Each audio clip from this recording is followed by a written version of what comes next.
Madam Chairperson of the Executive Board, Madam President of the General Conference, Mr. Deputy Director General, Excellencies, dear colleagues, I'm honored to have the chance to address you once again in this forum following Italy's re-election to the Executive Board last November.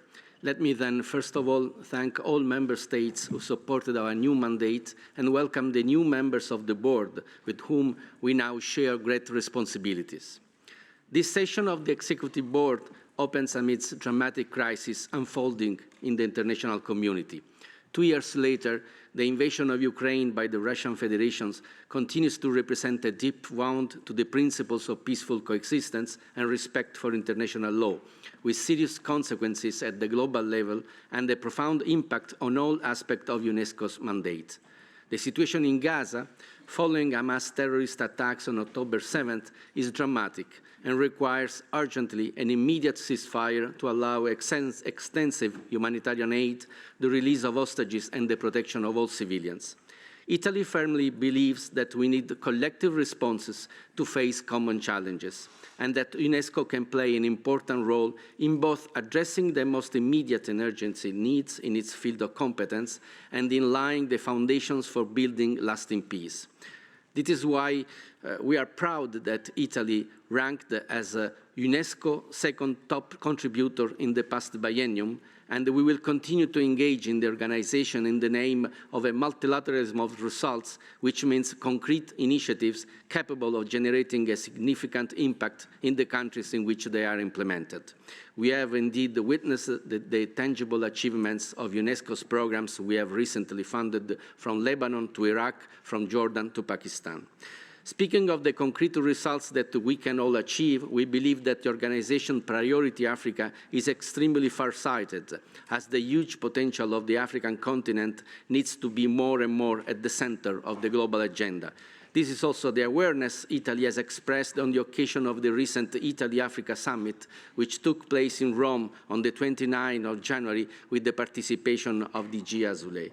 We are convinced of the need for the voice of African countries to find more and more space in international fora. Italy is ready to do its part also within our current G7 presidency, in which we are already working closely with UNESCO in the fields of education, culture, and digital technologies, with active involvement of UNESCO in the relative ministerial meetings. The belief that we can achieve tangible results is also the reason why we are willing to engage more and more with UNESCO in Ukraine. We have recently allocated a financial contribution to UNESCO for the rehabilitation of the roof of the Transfiguration Cathedral in Odessa, hit by Russian bombings, and this is only a first symbolic step towards a much broader project in which we are willing to commit for the reconstruction of the city and its rich historical and cultural heritage.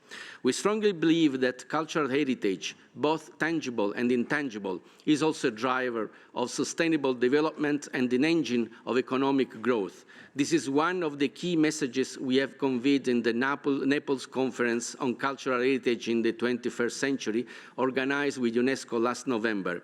It was the first major event bringing together the 1972 World Heritage Convention and the 2003 Intangible Cultural Heritage Convention, with the purpose of acknowledging the rich diversity of cultural heritage as a whole and recognizing culture as a comprehensive concept.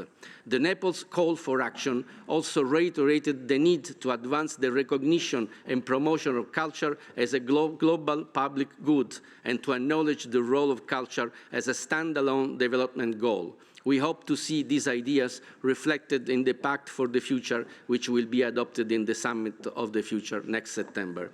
Let me also stress that Italy has submitted an item for this board's provisional agenda dedicated to the celebration of the 60th anniversary of the Abdus Salam International Center for Theoretical Physics, the only Category 1 institute in UNESCO natural science sector, which has managed over the decades to foster scientific endeavors aligned with global sustainable development goals and which has a pivotal role in promoting the next generation of scientists, especially from economically challenged nations.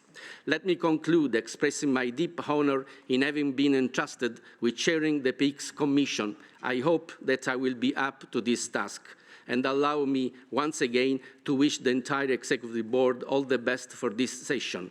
In these days, let's try to find together the strength, commitment, respect, and unity to promote positive change in our common house. Thank you.